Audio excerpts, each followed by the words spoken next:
E vamos para a noite final, onde nós temos primeiro uma exposição de Romanos 6, a respeito da libertação do pecado, ou a doutrina da santificação.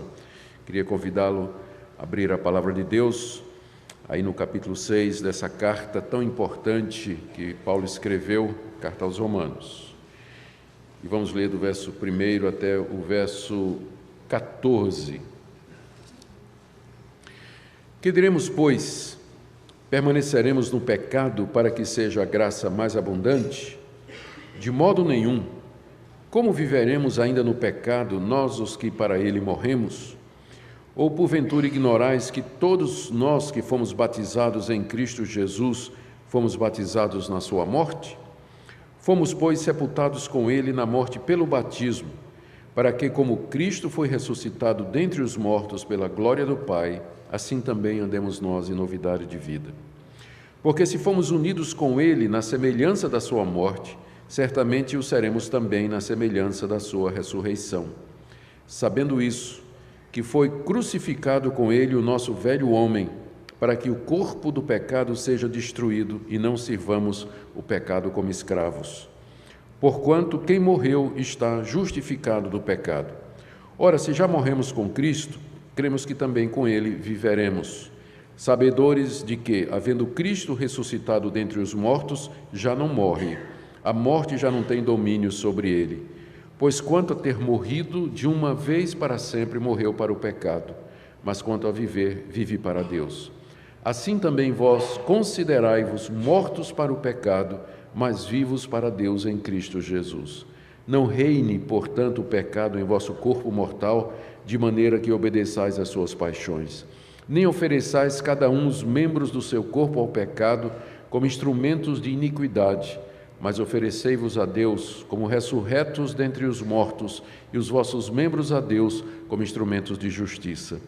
Porque o pecado não terá domínio sobre vós, pois não estáis debaixo da lei, e sim da graça. Amém. Vamos orar? Pai, nós pedimos que Tu nos ilumines pelo Teu bendito Espírito Santo na compreensão da Tua palavra, dessa verdade grandiosa, fundamental, que é a nossa união com Cristo e o fruto que decorre dela. Nos ajuda a compreender, nos ajuda a saber, a nos considerar e nos oferecer como mortos para o pecado e vivos para Ti. Ajuda-nos a fazer isso no dia a dia, é o que pedimos em nome de Jesus. Amém. Queridos, esse tema é um tema da mais alta importância e ele foi um dos pilares da Reforma Protestante, muito mais como decorrência de tudo aquilo que os reformadores ensinaram com respeito à salvação do pecador. A Reforma ensinou que nós somos justificados gratuitamente mediante a redenção que há em Cristo Jesus, ou seja, Deus perdoa os nossos pecados e nos trata como justos pela imputação ou pela atribuição da justiça de Cristo a nós, não por qualquer justiça própria que nós tenhamos. E isso, esse ensino da Reforma, cedo provocou reação dos papistas e de outros grupos, dizendo que acabava por levar à licenciosidade. Uma vez que eu sou salvo pela graça, uma vez que eu sei que eu sou salvo pela graça, não por obras da lei, e que Deus não me impõe condição para a salvação, mas Ele me resgata livremente, isso pode, ou o conhecimento disso pode ser uma tentação para que eu viva de qualquer maneira. Porque se a salvação é pela graça, então não é por obras. E se não é por obras, não importa o que eu faça ou deixe de fazer, no final eu serei salvo, se eu tiver fé em Cristo Jesus. Então, esse ataque ou essa crítica era feita pelos inimigos da Reforma Protestante, de que eles estariam ensinando um evangelho barato ou abrindo a porta para que as pessoas se sentissem seguras e não precisassem recorrer à igreja, às ordenanças da igreja, todos aqueles rituais que eram prescritos pela Igreja Católica, enfim, era essa acusação que era feita. E os reformadores responderam com Romanos 6, entre outras passagens, onde o apóstolo Paulo trata exatamente da mesma questão. Uma das acusações que era feita a Paulo pelos legalistas e judaizantes da sua época é que o evangelho que ele estava pregando, de que o homem é justificado pela fé em Cristo Jesus e não pelas obras da lei, conforme o judaísmo ensinava, era que esse tipo de evangelho levava à confiança das pessoas na misericórdia de Deus, e a ponto de que elas se sentiam livres para praticar o pecado sem temer as consequências, já que Deus as perdoava livremente. Então, era uma das acusações que eram feitas pelos judaizantes contra o apóstolo Paulo. Aqui no capítulo 6, então, da sua carta aos Romanos, Paulo antecipa essa objeção que ele sabe que será feita lá na igreja de Roma, quando a carta fosse lida, ou quando ele estivesse lá de visita, como é o seu plano. Vamos entender aqui o contexto em que ele escreveu esse capítulo, para que nós tenhamos a visão geral, que nos ajuda a encaixar direitinho o capítulo 6 dentro da carta. Como nós já vimos, o apóstolo Paulo começa essa epístola falando da perdição dos gentios, capítulo 1, depois a perdição dos judeus e, portanto, a perdição de todos, capítulos 2 e 3, a justificação pela fé em Cristo Jesus gratuitamente a todos, judeus e gentios, também capítulo 3. Capítulo 4, ele dá o exemplo de Abraão, o pai da nação judaica, e de Davi, como ambos foram justificados pela fé. No capítulo 5, ele fala das bênçãos da justificação e faz uma comparação entre Adão e Cristo. Em Adão todos morrem, em Cristo somos vivificados e justificados. E aqui no capítulo 6 ele começa uma nova seção na carta, que versa sobre a nossa santificação, como é que aqueles que foram justificados gratuitamente por Deus, mediante Jesus Cristo, eles podem e devem viver aqui nesse mundo, como participantes do novo povo, da nova criação que Deus já começou em Cristo Jesus. O que Paulo vai dizer no capítulo 6 é que, se nós estamos unidos a Cristo, como ele vem ensinando desde o capítulo 3, essa união com Cristo, na prática, se revela através do poder dessa união para que nós vençamos o pecado. Por isso, quem de fato foi salvo mediante a união com Jesus Cristo, pela qual nos vem a nossa justificação, não pode mais permanecer no pecado, porque morreu com Cristo para o pecado e agora vive para Deus. E é essa a resposta que ele dá, que a graça de Deus, pela qual nós somos salvos, longe de nos levar ao pecado, ao contrário, é o poder que nos liberta do pecado. Romanos 6, então, fala dessa libertação do pecado que é trazida pela união com Cristo. Aqui, na estrutura do capítulo, nós podemos trabalhar da seguinte maneira. Paulo responde a duas objeções que seriam levantadas em Roma pelos seus leitores. A primeira, pecaremos para que a graça seja mais abundante, que é o que ele diz no verso 1, não é? Ele começa o capítulo 6 dizendo: que diremos, pois, permaneceremos no pecado para que seja a graça mais abundante, que era exatamente o que os seus adversários estavam dizendo. Isso aqui provavelmente foi justificado ou foi provocado pelo que ele tinha dito no capítulo 5, verso 20. Sobreveio a lei para que avultasse a ofensa, mas onde abundou o pecado, superabundou a graça. Paulo diz que a lei foi dada para que o pecado ficasse claro, mas onde abundou o pecado, a graça de Deus foi maior. Aí o judeu diz: então você está dizendo, se é assim, que a graça é dada por causa do pecado, você está com isso querendo dizer que nós deveríamos continuar pecando para que experimentássemos mais da graça de Deus? Então podemos permanecer no pecado para que nós tenhamos uma experiência maior da graça de Deus? Então, Paulo responde a isso dizendo: absolutamente não, que vai do verso 1 até o 14, que foi o que nós lemos. O final do capítulo 6, que eu não sei se vou ter tempo para expor aos irmãos, do verso 15 ao verso 23, é a resposta a uma outra pergunta. Paulo, você está dizendo agora que Deus nos livrou da lei e nos salvou pela graça. Mas se a pessoa não tem lei, então ela não tem obrigações. Então, significa então que nós podemos pecar, já que agora nós não estamos mais debaixo da lei? É a pergunta que é feita no início da sessão, né? Você vê que no verso 15 ela está aí. Havemos de pecar porque não estamos debaixo da lei e sim da graça? E novamente a resposta de Paulo é de maneira nenhuma. E ele vai tratar desse assunto nos versículos consequentes. E a base, mais uma vez, é a nossa união com Cristo Jesus. Ou seja, aqui no capítulo 6 ele trata de duas questões fundamentais e práticas para a nossa vida. Em que sentido o Evangelho muda o meu comportamento? Ou de que maneira, pelo Evangelho, eu consigo vencer a luta contra o pecado que habita em mim? O Evangelho me dá liberdade para eu viver de qualquer maneira, já que ele ensina que a salvação é pela graça. Qual é o papel da lei no dia a dia da minha santificação? São questões que os cristãos sempre trazem e que elas refletem de uma forma ou de outra as dificuldades que a gente encontra no dia a dia para viver uma vida de acordo com a vontade de Deus. Eu espero que a exposição, pelo menos da primeira parte do capítulo 6, nos ajude a compreender esse princípio fundamental que é a dinâmica da nossa santificação, que é mediante a união com Jesus Cristo que nós podemos vencer o pecado e o domínio dele sobre nós aqui na nossa vida.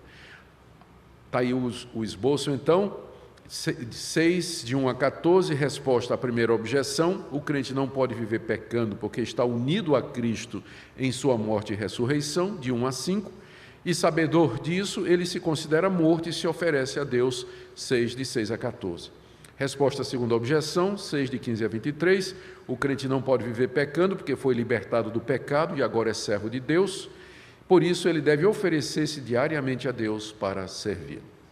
Vamos então, na primeira parte, que é a resposta à primeira objeção, capítulo 6, de 1 a 14. O verso 1 introduz o assunto. Que diremos, pois?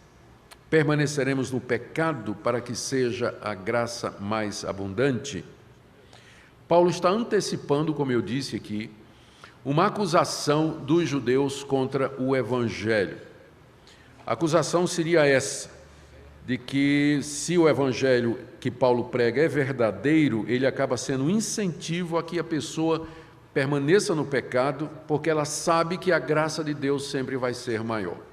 Essa acusação dos judeus contra a graça de Deus, ela vem sendo levantada, ela sempre foi levantada depois contra o verdadeiro Evangelho, de que os cristãos ensinam um sistema de salvação ou uma religião que permite que eles vivam no pecado, porque eles acham que são salvos pela graça de Deus e, portanto, o comportamento deles não tem relevância nenhuma para essa salvação. Infelizmente, às vezes nós temos dado historicamente razão para que os inimigos do cristianismo nos acusem disso aí. Porque não foram poucas as vezes na história da igreja de que, em nome do amor de Deus, da graça de Deus, pessoas que se declaram cristãs viveram de modo escandaloso, imoral, desonesto, praticaram coisas erradas e deram oportunidade para que os inimigos do Evangelho colocassem a culpa na doutrina da graça. Um exemplo, talvez um dos exemplos mais claros disso aqui, de como alguém usou essa doutrina dessa forma, foi um monge ortodoxo da Igreja Ortodoxa Russa, chamado Rasputin, que era conselheiro dos reis da Rússia, e que eram da Igreja Ortodoxa, que fica mais ou menos no meio entre a Igreja Católica e a Igreja Evangélica, não é? Ela é o que resultou daquela grande divisão em 1054, o grande cisma entre Constantinopla e Roma. Então, os que seguiram a Constantinopla ficaram se designaram Igreja Ortodoxa com seus patriarcas. Eles são diferentes do catolicismo, mas não chegam a ser protestantes completamente, não é como nós somos. O Rasputin ensinava isso, que Para que a pessoa experimentasse mais da graça de Deus, ela tinha que pecar mais profundamente. Porque quanto mais profundo é o seu pecado, maior vai ser a experiência do seu perdão. Então, se você quer experimentar o perdão de Deus e a graça de Deus, você tem que aprender a pecar com requintes de maldade, porque daí você pede perdão e o perdão que Deus vai lhe dar vai ser maior do que ele daria a uma pessoa que, por exemplo, pecou meio que inocente do que estava fazendo, não é? Não foi Jesus que ensinou isso lá? Não é? Quando ele estava na casa do fariseu e aquela mulher adúltera veio lavar os pés e o fariseu ficou se queixando, aí Jesus perguntou, quem é que vai amar mais a Deus? É aquele que foi muito perdoado ou pouco perdoado, né? Então, o Rasputin dizia, para que você experimente, Deus ama mais quem peca mais, porque o perdão que ele dá é maior do que ele dá para aqueles que pecam menos. Então, esse é apenas um exemplo histórico. Um exemplo mais próximo de nós são aqueles que nós chamamos de libertinos, que são aqueles que usam o Evangelho como pretexto para viver uma vida sexualmente imoral. Então, não vai ser difícil você encontrar quem defenda isso hoje em dia, do tipo assim, Deus é amor, Deus é graça, Deus é misericórdia, Deus é compassivo, na cruz do Calvário Ele já perdoou os nossos pecados.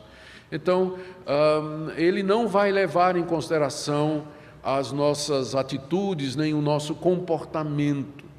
E nós podemos viver uma vida do jeito que nós quisermos, porque no final é o amor de Deus que vai prevalecer. Infelizmente, um tempo atrás, eu tive uma controvérsia com um pastor, que era da minha própria denominação também, ele já faleceu. Antes de falecer, ele já tinha também sido repreendido por conta disso. Mas ele ensinava aos membros da sua igreja, aos jovens, sexo antes do casamento como sendo uma coisa absolutamente normal, a separação da marido e mulher para viverem, cada um viver a vida que queria, todo tipo de imoralidade, e ele defendia isso abertamente. Tinha uma comunidade, foi na época do Orkut, eu não sei quem lembra aqui, a maioria de vocês não era nem nascido na época do Orkut aqui, provavelmente. Mas ele tinha uma comunidade no Orkut onde ele defendia exatamente isso, né? A graça de Deus e particularmente essa questão da sexualidade, a prática das relações sexuais antes do casamento, como sendo uma coisa normal, natural, enfim. E ele usava como argumento exatamente o amor de Deus e a graça de Deus.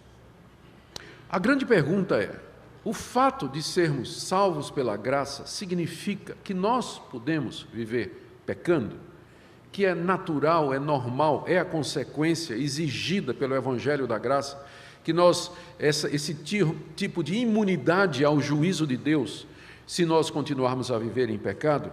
A resposta de Paulo é decisiva no verso 2, de modo nenhum.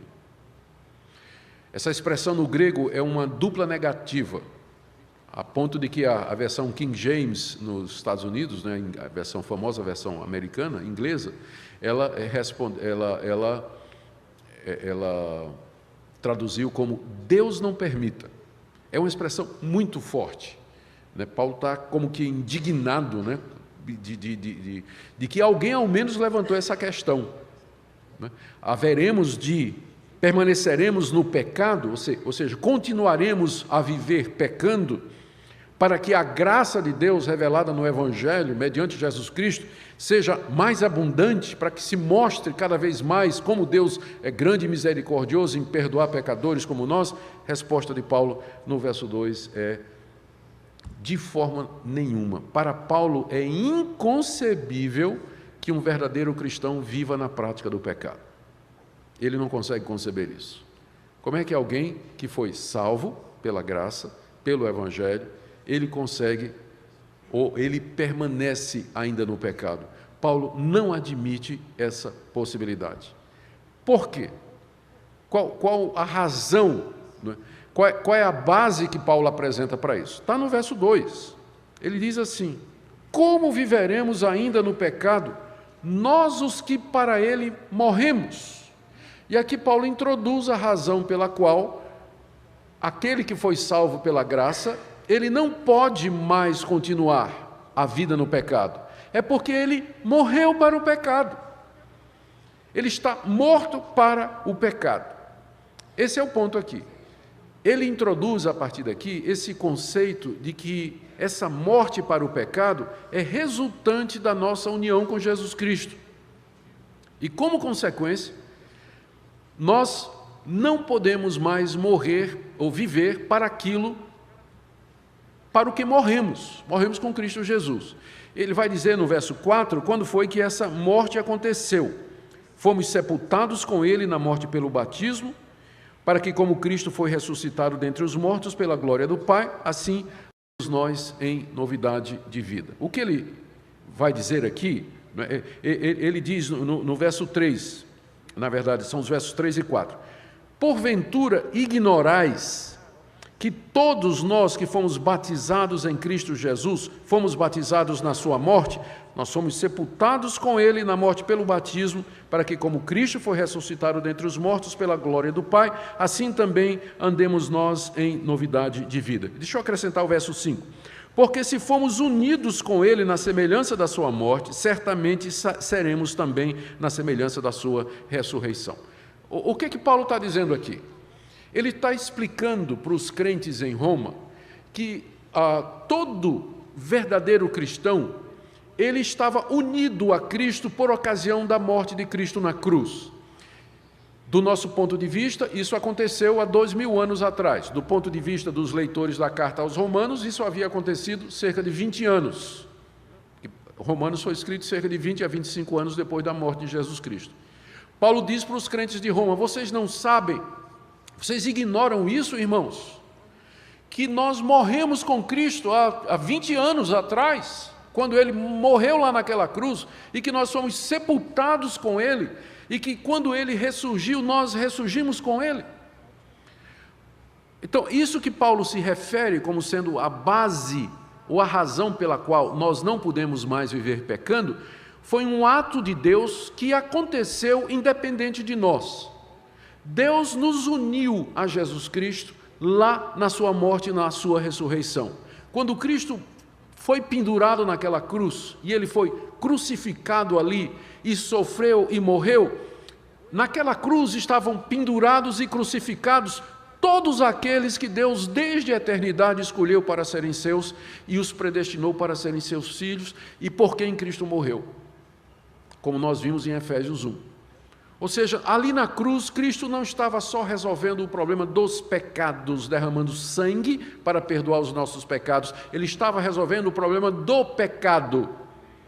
Os pecados, referência àquilo que eu faço, pecado é aquilo que eu sou. Cristo resolveu os dois problemas na cruz, derramando sangue pelos pecados e crucificando com ele a minha natureza pecaminosa.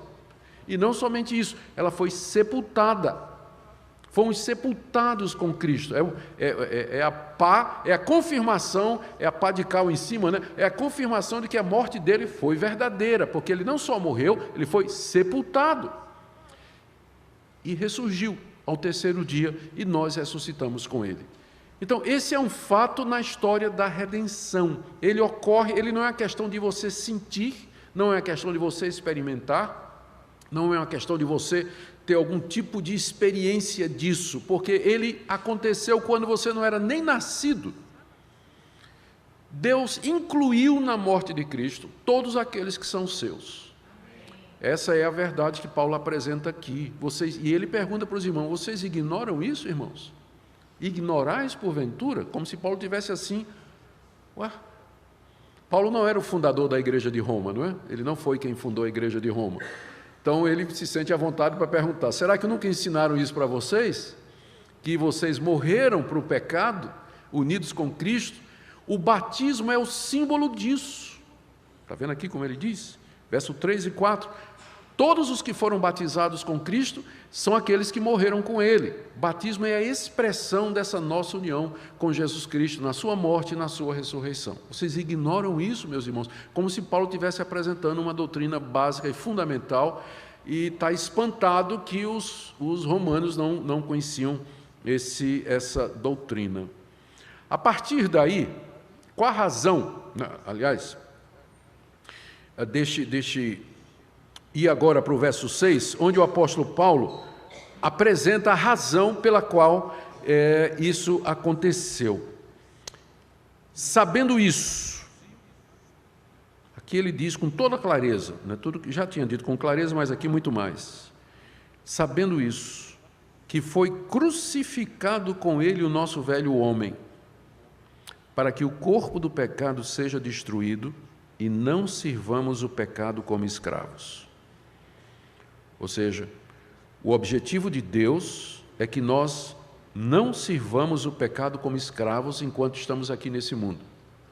O que é servir ao pecado como escravos? É você fazer a vontade do pecado todos os dias. É você deixar que o pecado comande sua vida. E você serve ao pecado como se você fosse escravo dele.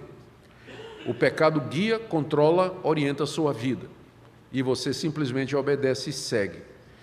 Não é esse o plano de Deus para nós. E para que nós não servíssemos ao pecado como escravos, Deus crucificou em Cristo Jesus o nosso velho homem.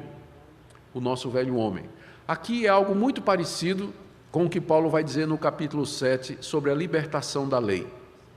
Nós já vimos isso quando explicamos na nossa primeira palestra de que maneira Deus nos liberta da lei. Não é removendo a lei, mas nos tirando de debaixo dela pela morte com Cristo. É a mesma coisa aqui. De que maneira Deus nos livra do pecado? Nos crucificando com Cristo de forma que nós morremos para o pecado. Quando era criança eu li as histórias de Simba o Marujo. Eram coleções de histórias em livrinhos que meu pai me deu. Desde cedo, meu pai despertou meu gosto pela leitura, ele me deu muita coisa para ler. E uma das coisas que eu gostava mais de ler eram as aventuras de Simba o Marujo. Hoje em dia tem filme, tem desenho animado sobre isso aí, né? Mas na minha época era leitura mesmo. E eu gostava das histórias de Simba, me lembro de uma em particular, em que ele naufragou e conseguiu chegar numa ilha paradisíaca, cheia de frutos e pássaros e aves, mas uma ilha aparentemente deserta. E ele foi andando pela ilha, tentando ver se encontrava alguém, né? Parecia que a ilha era deserta, e de repente chegou num riacho para atravessar, e tinha um velho sentado à beira do riacho.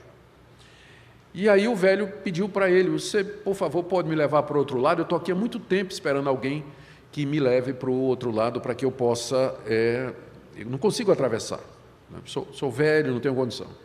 Aí Simba, pois não. Aí pegou o velho e colocou nos ombros, né?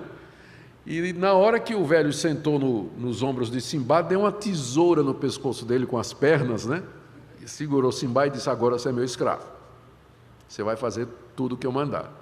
E aí, durante vários dias, ele dominou o marujo, né? Com as pernas como uma tesoura. Imagina aquelas pernas fininhas aqui, parecendo tesoura, né? Agarrada aqui na garganta de Simba, e levava Simba para fazer tudo. Simba tinha que pegar comida, tinha que caçar pássaros para ele, tinha que ir em todo lugar, e Simba procurou de todos os meios se livrar do torniquete do velho no pescoço e não conseguia. Até que um dia, né, na história lá, Simba teve a brilhante ideia de se fazer de morto. E quando o dia amanheceu, o velho, que não largava, não é? O velho parecia que nem dormia, ele mandou Simba se levantar e Simba não se mexeu. E fez de tudo, né? Cutucou, fez cócega, fez tudo, e Simba absolutamente morto. Quando o velho viu que Simba estava morto, aí afrouxou as pernas, não é? Para procurar outro hospedeiro, e foi naquela hora que Simba se levanta e se vinga do velho. Não vou nem dizer o que é que ele fez aqui com o velho. Mas ilustra o que Paulo está dizendo aqui. Deus não tirou o pecado de nós. E essa é uma inferência errada que alguns cristãos fazem, que na conversão e no processo de santificação, Deus tira o pecado de nós, a ponto de nós alcançarmos um nível de perfeição. algumas linhas historicamente defenderam isso dentro do cristianismo, mas elas não têm qualquer fundamentação, porque o caminho de Deus nunca foi tirar a nossa natureza pecaminosa, mas nos fazer morrer para ela. E uma vez que nós estamos mortos para o pecado, acabou aquela relação de escravo-senhor. O pecado pode gritar e dizer o que ele quiser, mas nós estamos mortos para a voz do antigo patrão. Nós não temos que obedecer mais. Não há mais aquela relação de domínio. Então, foi assim que Deus fez para resolver a questão do domínio do pecado em nós. A obra de Cristo na redenção, ela tem 3 etapas. Na primeira etapa, Cristo, pela sua morte na cruz e pelo seu sangue, ele nos salva da culpa do pecado. É o que nós chamamos de justificação. Somos justificados. Isso é um ato de Deus, não tem nada a ver com experiência, do sentimento, é uma transação jurídica que Deus faz em Cristo Jesus. Você passa a ser tratado por Deus como justo, porque Deus lhe atribui a justiça de Cristo. Numa segunda fase, Deus me salva do poder do pecado. É o que a gente chama de santificação, que é esse processo aqui, em que Deus, mediante a minha união com Cristo, nossa união com Cristo Jesus, quebra o domínio do pecado durante o tempo que a gente vive nesse mundo. Mas essa santificação, esse processo, ele é imperfeito e incompleto. Nós vamos morrer lutando contra o pecado. E a última etapa é quando Deus me salva da presença do pecado, que é a glorificação, na ressurreição dos mortos, quando eu ressurgirei com um corpo perfeito, igual ao de Cristo, incorruptível e sem pecado. Aí, então, a minha salvação estará consumada. No momento, nós estamos vivendo a etapa número 2, em que Deus está nos salvando do domínio do pecado aqui nesse mundo. E isso é feito da mesma forma com que nós somos salvos, mediante a união com Cristo, e da mesma forma que haverá a ressurreição dos mortos, mediante a união com Cristo Jesus. Cristo é tudo do começo ao fim, e é unido com Ele, então, que eu posso vencer o pecado aqui nesse mundo. Por isso, Paulo está perguntando, vocês ignoram isso? E aí diz no verso 6, sabendo isso, já que vocês ignoram, eu vou dizer, vocês têm que saber isso, que foi crucificado com Ele o nosso velho homem. O que é o velho homem? O velho homem é a nossa natureza adâmica, é a natureza que nós herdamos por geração ordinária dos nossos pais, que por sua vez herdaram dos pais deles e assim por diante, remontando no passado até chegar no primeiro homem, que é Adão. Por isso que ele é chamado do velho homem, porque ele é o primeiro, portanto é o mais velho. Então nós todos herdamos a natureza adâmica do velho homem. Quando a gente se converte, ela não é tirada de nós. Mas a gente tem que saber que ela já foi crucificada. A única coisa que resolve o problema do velho homem é a cruz. Seus esforços não vão derrubar o velho homem, suas tentativas não vão amainar o velho homem, você não consegue matar o velho homem é bem persistente, só tem uma coisa que aquieta o velho homem: cruz. A cruz de Cristo é o caminho de Deus para você vencer o pecado, para você vencer o domínio do pecado na sua vida. Eu não estou aqui dizendo que nós não devemos lutar contra o pecado ou nos esforçar para vencer o pecado. É claro que temos, a Bíblia é muito clara a respeito disso, só que a base para fazer isso é saber isso. É a partir disso que Deus fez. É daqui que nós vamos tirar a força, a motivação para que nós possamos andar em novidade de vida. Então, nós temos que saber isso. A partir daqui, deixa eu fazer um resumo do que eu falei aqui, olha. Os verbos aqui no passado, Paulo diz assim: foi crucificado com Ele, fomos sepultados com Ele, morremos com Ele, ressuscitamos com Ele. Esses verbos no passado apontam para um fato definido, concreto e único, que foi a morte e a ressurreição de Cristo e a nossa união com Ele. Os crentes foram incluídos na morte e na ressurreição de Cristo. Essa é a base da vitória sobre o pecado e de uma vida de serviço, que é o que Paulo está ensinando já no verso 2. O batismo é o sinal e símbolo dessa união. Isso é possível porque Cristo é o representante dos crentes e é nesse sentido que Cristo é um antítipo de Adão. Aqui é porque nós não tivemos tempo de entrar no capítulo 5, mas no capítulo 5 Paulo faz essa comparação. Nós todos somos descendentes de Adão. Quando Adão caiu, nós caímos também. Quando Adão pecou, nós pecamos com Adão. O castigo que Deus deu a Adão foi extensivo a toda a raça humana. Nós somos herdeiros de Adão e a herança de Adão é a morte e a condenação. Deus mandou um segundo Adão, Jesus Cristo, como representante de uma nova raça. Ao contrário de Adão, ele fez a coisa certa. Obedeceu a Deus, ele não caiu. E a história de Cristo é a nossa. Ele morre na cruz, nós morremos também. Ele ressuscita, nós ressuscitamos com ele. Da mesma forma que nós caímos em Adão, nós somos vivificados em Cristo Jesus. Então, pela união com Cristo, nós podemos viver para Deus, vencendo o pecado. Aqui vem agora uma parte prática em que vem a pergunta, não é? Como é que nós nos apropriamos disso no presente? Porque eu estou dizendo que essas coisas aconteceram há 2000 anos atrás, a partir da nossa perspectiva aqui. Mas como é que eu me aproprio disso agora? Como é que isso faz a diferença para mim? São 3 coisas que Paulo coloca aqui e que representam atitudes práticas que nós podemos exercer no dia a dia. A primeira é saber essas coisas, a segunda é se considerar mortos, e a terceira é oferecer os membros do corpo a Deus para o serviço de Deus. Essas 3 atitudes, elas fazem com que, na prática, nós experimentemos os efeitos da nossa união com Cristo Jesus. Vamos ver cada uma delas uma por uma. Então, em primeiro lugar, nós temos que saber estas coisas. Veja a ênfase que Paulo está dando aqui na passagem a saber. Ele usou no verso 3, ele fez essa pergunta: vocês ignoram isso? Ou seja, vocês não sabem isso? Quando foi no verso 6, ele disse assim: sabendo isso, vocês têm que saber isso. No verso 9, ele diz também: sabedores de que, havendo Cristo ressuscitado dentre os mortos, etc., etc., e aí no verso 16, não sabeis que daquele a quem vos ofereceis. Estão vendo a ênfase que Paulo dá em você saber estas coisas, você conhecer estas coisas? E eu não entendo porque tem gente que acha que doutrina é ruim. A base da santificação é saber. Se você não sabe, é igual aquele homem que morava na Austrália, morava nos Estados Unidos, soube que descobriram ouro na Austrália, vendeu tudo que tinha, pegou uma fortuna, pegou o navio, foi para a Austrália garimpar ouro. Perdeu tudo que tinha. Não achou ouro, não achou foi nada. Depois de alguns anos, ele estava completamente quebrado e queria voltar para o seu país, e o dinheiro que sobrou só dava para ele comprar uma passagem. Então ele foi no porto, comprou a passagem de navio, a viagem durava mais de um mês. E ele fez as contas lá com o dinheiro que sobrou, o troco, não tinha dinheiro para comida, né? Era uma viagem de 1 mês e meio no navio, não tinha dinheiro para comida. O que ele tinha, dava para comprar um pacotinho de bolacha e um pedaço de queijo, que foi o que ele comprou. Então ele embarcou. Primeiro dia, aquela fatiazinha de queijo que dá para ver do outro lado, né? Com meio pedacinho de biscoito, de bolacha.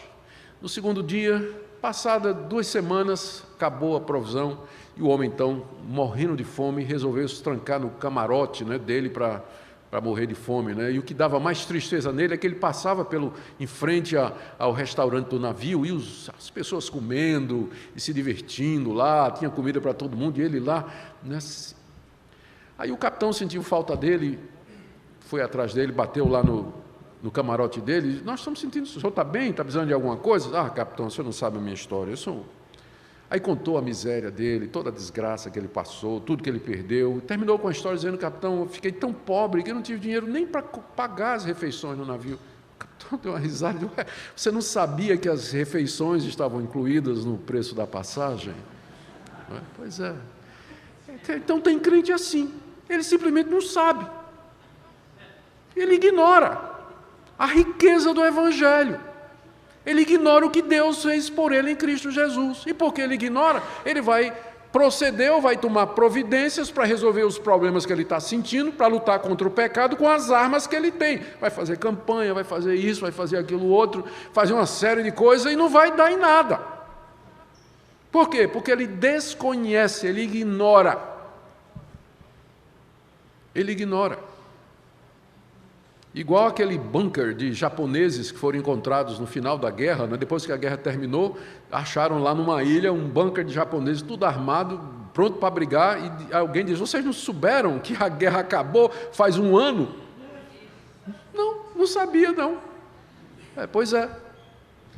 Então, o primeiro problema no meio evangélico é a ignorância, é o desconhecimento do que é o evangelho. O pessoal não quer saber de doutrina, não quer saber de estudar a Bíblia. É só louvorzão para cá, louvorzão para lá, gospel para cá, gospel para lá, profecia isso, profetada para lá, prosperidade de um lado, de outro, vamos dar cambalhota, salto triplo mortal para trás no culto e tudo, e Bíblia que é bom, ninguém quer. Então não sabem, não tem a menor ideia, como aquele fazendeiro nos Estados Unidos que morreu pobre, e sem saber que nas terras dele havia um veio de petróleo, que foi descoberto depois. E a família dele ficou podre de rica, mas ele morreu pobre, porque ele não sabia que tinha petróleo nas suas terras. Então, ignorais, e quando a gente ignora, acontece exatamente isso aí. Portanto, o primeiro passo é saber, estudo bíblico. Você quer vencer o pecado? Você quer conhecer a Deus? Quer ver uma vida de santidade? Palavra de Deus. O quem é Deus? Quem sou eu? O que Ele fez por mim em Cristo Jesus? O que eu posso receber da parte de Deus? De que maneira eu posso agradá-lo? Então você tem que saber para poder caminhar com Deus. Segunda coisa, não basta saber, é claro, né? Você tem que pegar esse conhecimento e se apropriar dele. Veja o que Paulo diz aqui no verso 11. Ele diz: assim também vós, quer dizer, da mesma forma que Cristo morreu para o pecado e ressuscitou para Deus, assim também vós considerai-vos mortos para o pecado, mas vivos para Deus em Cristo Jesus. Aqui é um passo seguinte. Você sabe disso, mas agora você tem que se apropriar disso.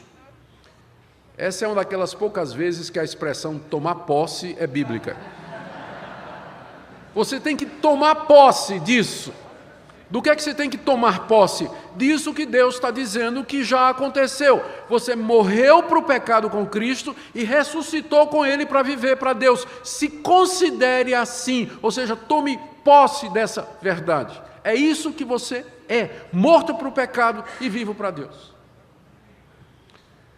Essa palavra considerar-se, ela é uma palavra que Paulo tira do campo da matemática. Significa chegar a uma conclusão por meio de cálculo. Não é? Considerando que Deus me uniu a Cristo, que morreu, que Ele ressuscitou, então a consideração final, a conclusão é: eu também morri para o pecado e eu vivo para Deus. Então é isso que eu tenho que me considerar. Quando surgiu a loteria esportiva, aconteceu um episódio, eu ouvi dizer que foi lá na minha terra, no Recife, não é? No tempo da loteria, quando a loteria esportiva começou, e eu me lembro bem disso, era um cartão, né, que a gente furava com a caneta, tinha os 13 jogos e a gente furava isso aqui. Quem é que lembra disso aqui? Levanta a mão aí. Olha, pastor, veja quem é que joga na loteria aí, o senhor está vendo aí? Dá uma olhada aí, pastor. O pessoal todo joga aí. Bom...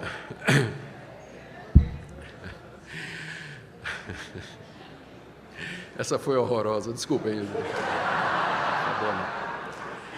Mas a história é, o cara pegou, jogou, apostou, pegou a cartelinha, marcou os 13 jogos e ficou no radinho de pilha acompanhando o resultado dos jogos. Jogo tal, resultado, ele, acertei, marcou. Escutando o jogo, foi escutando, acertou o segundo jogo, acertou o terceiro, foi. De repente, na noite de domingo, o último jogo, ele acertou, fez os 13 pontos. Nossa, esse homem ficou... Ele soube o resultado dos jogos e considerou-se rico. Pegou os móveis, levou para a rua, queimou os móveis velhos, chamou a sogra e deu o apartamento dele para a sogra. Né? Alguma coisa, o cara fez umas extravagâncias, isso aí foi fato mesmo, fez um monte de extravagância. Entendeu? Ele soube que fez os 13 pontos e agora considerou-se rico e começou a viver como um rico tolo, é verdade, mas mais rico, né? É claro, infelizmente no dia seguinte, essa foi a grande ironia da história, ele descobriu que mais 3.000 brasileiros tinham feito também 13 pontos, né? E ganhou uma merrequinha lá, não ganhou absolutamente quase nada, né? Mas Vocês entenderam a comparação? Ele soube, viu lá, 13 pontos, e aí considerou-se. Ele tomou posse daquela informação e começou a viver de acordo com aquilo que ele sabia que era verdade. Então, é isso aqui. Você sabe isso, que você morreu para o pecado em Cristo Jesus. E você vive para Deus em Cristo Jesus. Considere-se assim. Tem uma história atribuída a Agostinho, não sei se ela é verdade, mas eu já ouvi várias vezes isso. Agostinho, antes de se tornar cristão, ele é um cristão do século IV, muito conhecido, um dos pais da igreja, um pai latino, né, falava latim, e que fez uma grande diferença na história da igreja. É um dos antecedentes da reforma protestante, né? Lutero e Calvino citavam Agostinho direto, né? Muito mais Calvino. Agostinho tinha uma vida muito desregrada antes de conhecer a Jesus. Ele se converteu já com uma certa idade, tinha vivido uma vida de muita corrupção, era mulherengo e tudo mais. Depois que ele se converteu, se tornou famoso, bispo de Hipona e tal. Um dia andando numa rua de uma cidade aí, talvez a própria cidade de Hipona, talvez Roma mais tarde, uma das ex-antigas amantes dele o viu na rua. Aí reconheceu Agostinho, disse: Agostinho! Agostinho ouviu a voz e continuou andando, né? Aí a mulher: Agostinho! Nada. Agostinho andando, e a mulher andando atrás, disse: Agostinho, sou eu! Aí Agostinho respondeu: mas não sou eu. Aí continuou, considerou-se morto, não sei quem é, absolutamente morto. Essa é a segunda parte. Como resultado disso, veja aí, ele diz no verso 11: considerai-vos mortos para o pecado, mas vivos para Deus em Cristo Jesus. Aí vem a consequência, veja o portanto aí do verso 12: não reine, portanto, o pecado em vosso corpo mortal, de maneira que obedeçais às suas paixões. Então, quando você se considera, você toma posse dessa verdade, então você agora não vai mais oferecer os seus membros ao pecado como instrumentos de iniquidade. Desculpa, o pecado não vai mais, também isso que eu falei, mas no verso 12 antes, o pecado não vai mais reinar em você. Um evento para ilustrar o que Paulo está dizendo aqui no verso 12, que o pecado não deve reinar em vosso corpo mortal, de maneira que obedeçais às suas paixões. Note que Paulo aqui personifica o pecado como se o pecado fosse um rei que está no nosso corpo, e que ele tem paixões, e que ele quer que essas paixões sejam obedecidas. E Paulo está dizendo: não deixa ele reinar, ou seja, não obedeça ao que ele está querendo que você faça. Por quê? Porque você está morto, considere-se assim, você não tem que obedecer. A história aqui é a história da saída de Israel do Egito. Israel serviu durante 400 anos como servo de Faraó. Os judeus nasceram no cativeiro, na época da libertação, quando Deus mandou Moisés com os sinais e prodígios que fez. Deus tira o povo do Egito, aquele povo escravo, todos eles haviam sido nascidos em escravidão. Deus os tira pela mão de Moisés, e eles chegam na beira do Mar Vermelho, e Faraó, arrependido, manda os exércitos para trazer os escravos de volta. Estava arrependido de ter liberado os seus servos. Ele viu que fez, humanamente falando, uma grande bobagem, deixar aquele povo que era escravo, né, ir embora. E ele mandou os exércitos atrás. A gente conhece a história como Deus abriu o Mar Vermelho, e o povo atravessou, e chegou no outro lado. E o mar se fechou. E os exércitos, uma parte foi afogada e uma parte ficou do outro lado. Aí eu fico imaginando a cena. Faraó, a gente não sabe se Faraó tinha acompanhado os exércitos, mas vamos imaginar que tenha. Faraó do outro lado gritando: meus escravos! Eles tinham atravessado já o rio, né, o mar. Faraó gritando: meus escravos, voltem!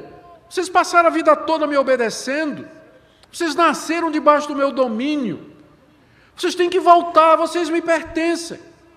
Aos israelitas lá do outro lado, livres agora, já tinham atravessado o mar, livres, Faraó não podia fazer mais nada com eles. Eu imagino que muitos israelitas, porque a vida toda eles foram escravos de Faraó, ao ouvir a voz do antigo patrão, sentiram vontade de se jogar na água, nadar, atravessar o mar de volta e beijar a bota de Faraó.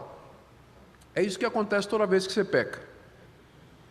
O pecado não tem mais domínio, ele não é mais o seu patrão. Quando ele chama, quando ele tenta você, você não tem que obedecer. Não reine o pecado no vosso corpo mortal, porque você já morreu para o pecado, ele não é mais o seu patrão. Existe aqui uma diferença que a gente tem que fazer, para eu não ser mal entendido aqui. Como eu disse desde o começo, eu não estou pregando aqui uma vida de impecabilidade, porque não existe isso no Novo Testamento.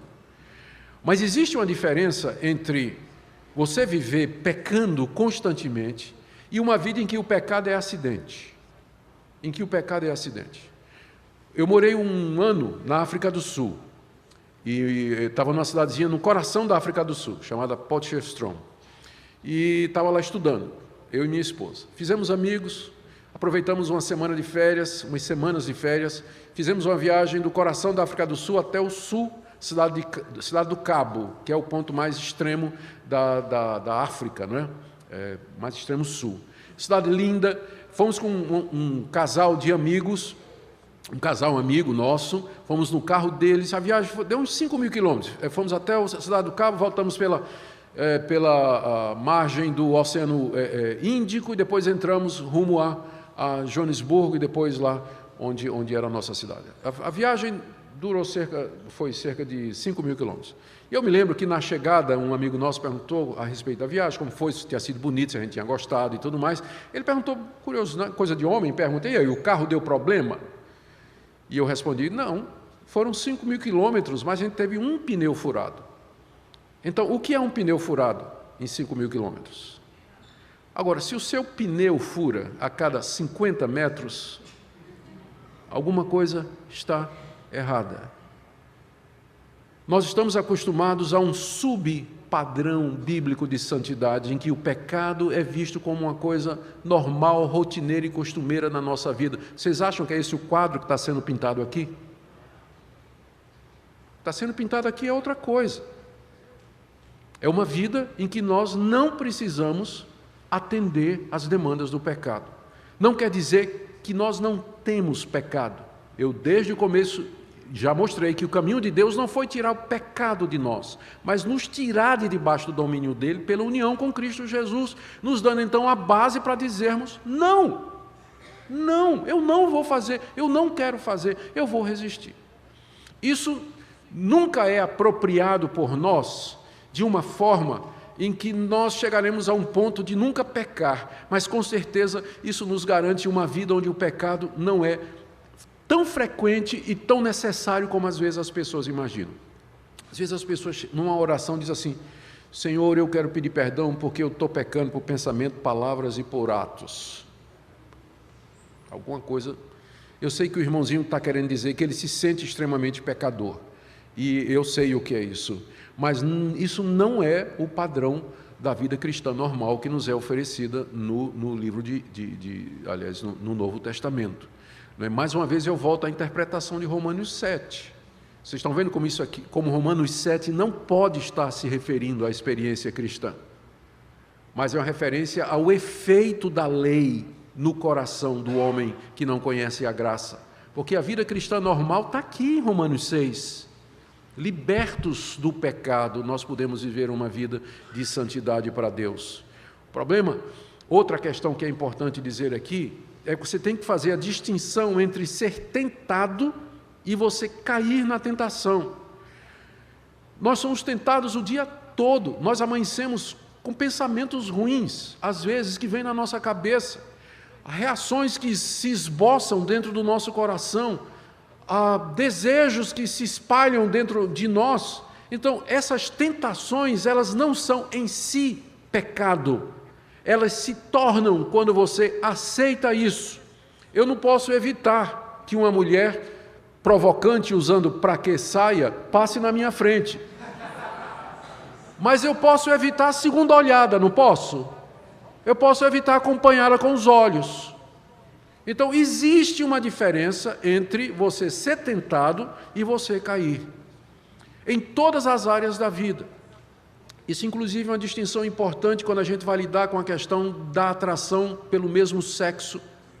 Porque tem muitos jovens na nossa igreja e muitas pessoas que se sentem atraídas por pessoas do mesmo sexo. E eles lutam contra isso.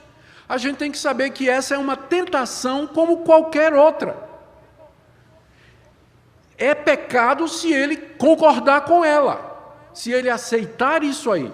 E se ele começar, então, a ir para a internet, ter pensamentos e tudo mais que acontece quando a gente sabe, quando vem pornografia, ou então ele começa a andar com gente desse tipo e vai praticar mesmo. Aí sim se tornou em pecado. Mas a gente precisa ajudar essas pessoas, porque elas, do jeito que a gente fala, às vezes, a gente coloca essas pessoas como sendo... Não tem como a pessoa se sentir atraída pelo mesmo sexo e se tornar um cristão verdadeiro. Muitos cristãos verdadeiros que sofrem com essa tentação, eles optaram inclusive pelo celibato. Já que eles não conseguem se sentir atraídos pelo sexo oposto, que é o correto, então eles optam pelo celibato. Mas são crentes, eles vão lutar muito contra isso, mas só pecam se caírem. Então, tem esses desejos e essas coisas. É a mesma coisa de um homem que é mulherengo. Ele é casado, tem uma legítima esposa, mas ele se sente atraído. Ele tem a tentação de olhar para outras mulheres. Enquanto ele não olhar, enquanto ele disser, meus olhos são para minha esposa, meu desejo é para minha esposa, eu serei fiel a ela até que a morte nos separe. Enquanto ele ficar firme nisso, ele não está pecando, mas a tentação está lá todo dia. Todo dia. Então, a união com Cristo, ela nos dá força para dizer ao velho homem, não, cala a boca, você já está crucificado, não sou eu, eu não vou atender você. Mas ele vai gritar o dia todo. O dia todo. Essa é a luta do crente. E ele é vitorioso, Ele, unido a Cristo, ele tem força para fazer o que Paulo diz aqui. A terceira coisa, a primeira foi saber, segunda, considerar-se, e agora você pode se oferecer a Deus. Versos 13 e 14, nem ofereçais cada um os membros do seu corpo ao pecado como instrumentos de iniquidade, mas oferecei-vos a Deus como ressurreto dentre os mortos e os vossos membros a Deus como instrumentos de justiça. Olha o efeito disso, olha a promessa, porque o pecado não terá domínio sobre vós, pois não estáis debaixo da lei, mas da graça. Paulo termina do mesmo modo que ele começou. A primeira pergunta foi o quê? A graça permite que eu peque? Resposta de Paulo, não, é a graça que lhe liberta do pecado. É a graça que lhe liberta do pecado.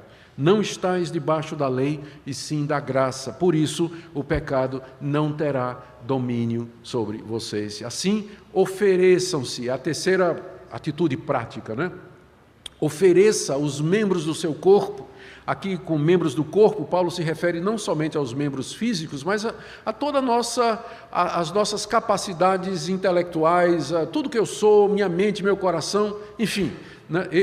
Eu, como ser humano, eu me ofereço a Deus agora e não mais ao pecado, para que o pecado me use como instrumento da iniquidade, mas eu me ofereço agora a Deus e digo, Senhor, agora que eu estou livre, eu posso ser usado por Ti para o Teu serviço. Agora que eu posso dizer não ao antigo patrão, eu posso me submeter ao novo que é o Senhor, o verdadeiro Senhor a quem eu quero servir.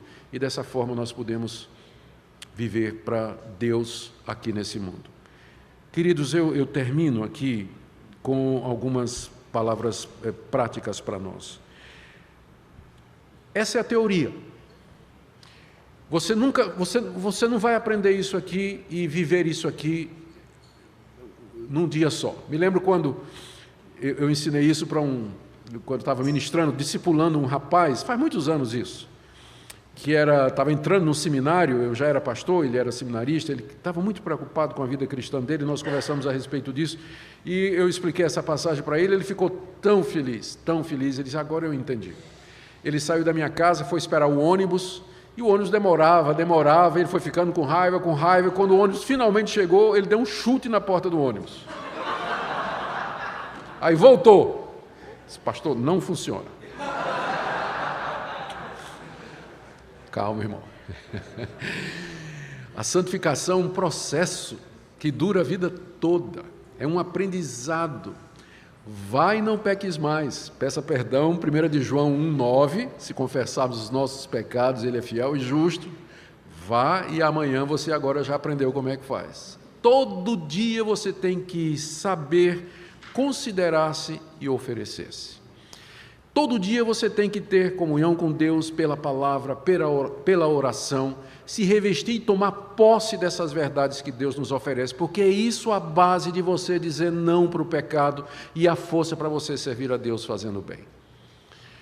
Então, essa é a palavra que eu queria dar compartilhar essa palavra com os irmãos, e a minha oração é que Deus, de fato, nos ajude a viver de acordo com os padrões da sua palavra. Vamos orar. Ó Deus, todos nós aqui queremos viver uma vida santa, uma vida reta. Queremos experimentar essa alegria da santidade. Te damos graças porque já morremos com Cristo, já ressuscitamos com Ele. Senhor, nos ajuda a saber isso, mas nos ajuda a nos considerar, tomar pela fé as Tuas promessas, tomar posse das Tuas promessas pela fé, mas a nos oferecer diariamente a Ti e não mais ao pecado como instrumentos de iniquidade. Nos ajuda a experimentar essa promessa de que o pecado não terá domínio sobre nós. Senhor, esse é o desejo do nosso coração, em nome de Jesus. Amém.